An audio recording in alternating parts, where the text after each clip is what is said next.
মাশাআল্লাহ আব্দুল সালাম ভাই আমাদের ভাইয়া ধান নাড়তেছে খুব সুন্দর করে। বৈশাখের ধান মারা বা ধান নাড়ায় অন্যরকম একটা আনন্দ মজা।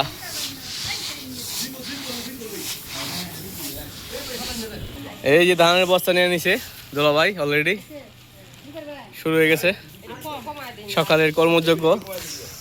রোদ আকাশে উঠলেই কৃষকের মুখে হাসি পায়। আর ভাই দেখেন কত সুন্দর করে সে ভরতেছে ধান।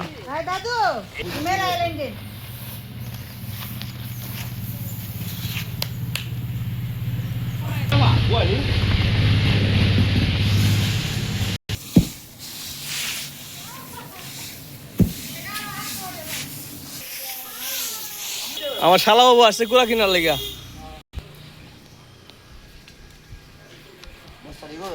এক পালাতে ধরবে 5 কেজি ধরবে।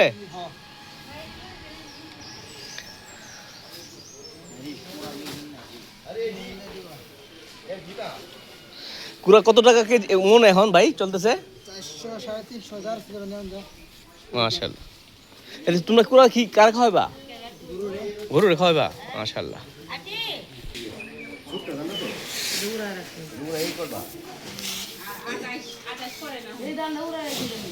ভাই একবার গেমে গেছে আমাদের শ্রদ্ধেয় বড় ভাই ধানের কাজ করতে গিয়ে। ছোট ভাই আজকে বলবে আজকে বৃষ্টি আসার সম্ভাবনা কেমন ভাই? আমরা ধান না 99% বেশি, 1% শিওর আছে বৃষ্টি আইতো না। এতক্ষণ তো কইলে বৃষ্টি আইতো না ভাই, বৃষ্টি 1% তো বাহি আছে, মানে 1% বৃষ্টি না আসার সম্ভাবনা। হ্যাঁ, আর 99% যে আসবে। আর আজকে আসবে কখন আসবে? কখন ভাই বিকালে আসবে 2-3টার দিকে যদি বৃষ্টি আসে। 2-3টার দিকে। আচ্ছা ঠিক আছে, আপনার ধান শুকায় যাবে, কোনো সমস্যা নেই ইনশাআল্লাহ।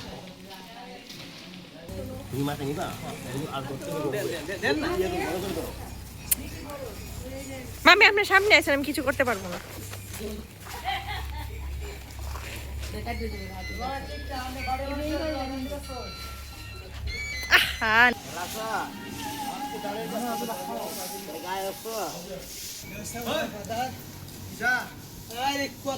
ভিডিও হয়ে যাচ্ছে।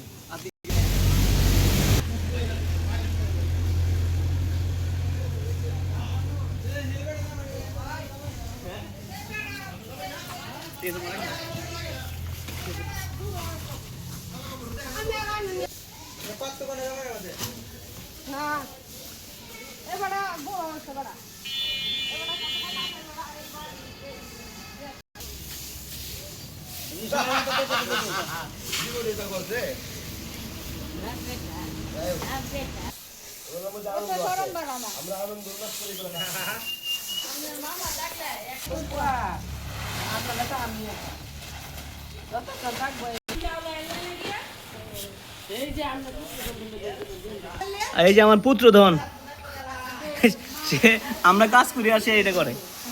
আব্দুল্লাহ বাবা মনোযোগ দাও দিকে, হাই বলো। কি কি কি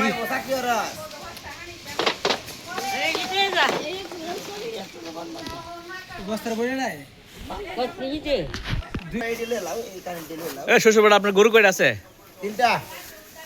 এবার কোরবানি কোনো গরু বিক্রি করতে পারবেন? না, এবার শুক্রবানি গরু বিক্রি করা যাবে না। যাই হোক, আপনাদেরকে একটা জিনিস জানাই রাখি, একটা দুঃখজনক ঘটনা। আমার শ্বশুরবাড়ির একটা গরু মারা গেছে মনে হয় না? কিভাবে মারা গেছে বাবা? অসুখ হয়েছে।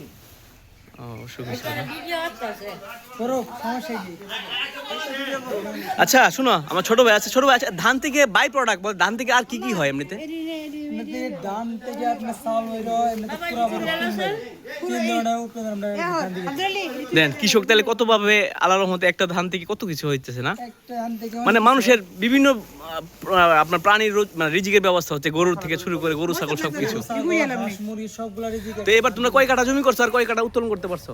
এই 70 কাঠা জমি করছি, 30 কাঠা মতো উত্তোলন করতে এই হেন একটা বস্তা পড়াই লাগবে না, এটা মাপে নে। কিন্তু 30 কাঠার মধ্যে কেমন ধান পাইছো তোমরা? পদ্মবতী 30 কাঠা গেতে প্রায় 80-90 মণ ধান পাইছি। তাহলে লস হইছে নাকি না সমান সমান হবে? এবার অর্ধেকের উপর লস। ও, আর তুমি তো আবার একটা ব্যবসা করছো ধান কাটার মেশিন দিয়ে। মেশিন দিয়ে তো আমার জীবনটা বাঁচছে, শুধু যে খাওয়ার যে ওটা এটা আমার কাছে বাঁচছে। কত মানে কেমন মাশাআল্লাহ কেমন ইনকাম করছো মেশিন দিয়ে? 4টা মেশিনে 3.5 লাখ টাকা ইনকাম করছি, 4জন শেয়ার আছে। ও তাহলে তুমি তো প্রায় 70-80 হাজার টাকার মতো 80,000 টাকার মতো থাকবে। খরচ বাদে। খরচ সব বুঝে বাদ। দোয়া করি ছোট ভাইয়ের জন্য, অনেক পরিশ্রমী। ঠিক আছে, সকলে ভালো থাকেন, সুস্থ থাকেন।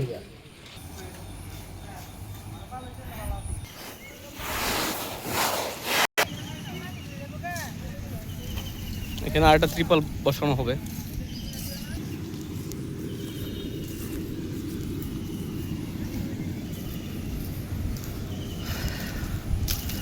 প্রকৃতি কত স্নিগ্ধ আসলে, যখনই এই গ্রামের নির্জন প্রকৃতির কাছে আছি একটা অন্যতম প্রশান্তি কাজ করে, অন্যরকম শান্তি কাজ করে। মনে হচ্ছে যে আল্লাহ তাআলা আমাদেরকে সৃষ্টি করছে এই দুনিয়াটাকে দেখার জন্য। এই যে আল্লাহ তাআলার প্রত্যেকটা সৃষ্টির যে আলাদা সৌন্দর্য, এটা আসলেই গ্রামের প্রকৃতির সাথে আসলে কিছুটা আপনি আঁচ করতে পারবেন। এই জন্যই গ্রামের মতো শান্তি আমি মনে হয় না পৃথিবীর কোথাও আছে।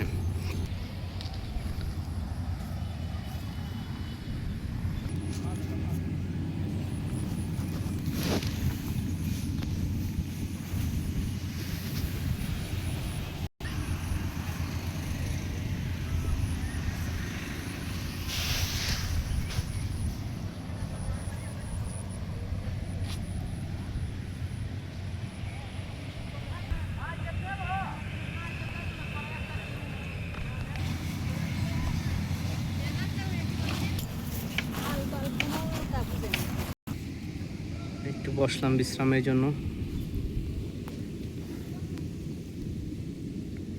বৈশাখের কর্মযজ্ঞ চলতেছে।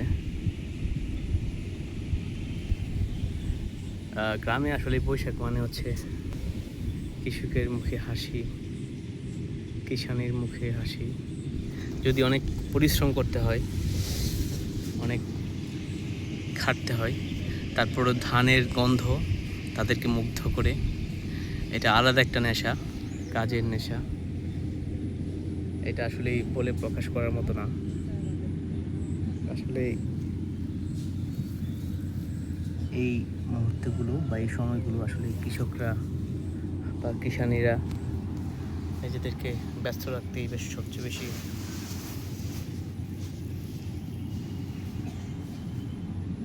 স্বাচ্ছন্দ্য বোধ করে।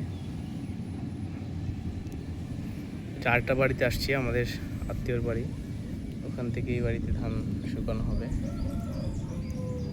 কারণ এখানে রোদটা বেশি পড়ে, ওই বাড়িতে আসলে ইয়াটা কম, আর এই ছায়া যেহেতু গাছ বেশি যেহেতু এই জন্য রোদটা কম, এখানে রোদ বেশি এই জন্য এখানে আনা হয়েছে। সিদ্ধ ধান যত রোদ পোয়াতে পারবে তত বেশি ভালো। যাই হোক ভিউয়ার্স, আপনারা সকলেই ভালো থাকবেন, সুন্দর থাকবেন। তো একটা গজল বলে আজকের সব কিছু শেষ করতেছি, সেটা হচ্ছে হৃদয়ের জানালা খুলে দাও না, প্রভুর প্রেমে কেন সাড়া দাও না। বিশ্ব মালিক যিনি আল্লাহ মহান, তারি সারায় চলে নিখিল জাহান। তারি ডাকে কেন সাড়া দাও না, প্রভুর প্রেমে কেন সাড়া দাও না। হৃদয়ের জানালা খুলে দাও না, প্রভুর প্রেমে কেন সাড়া দাও।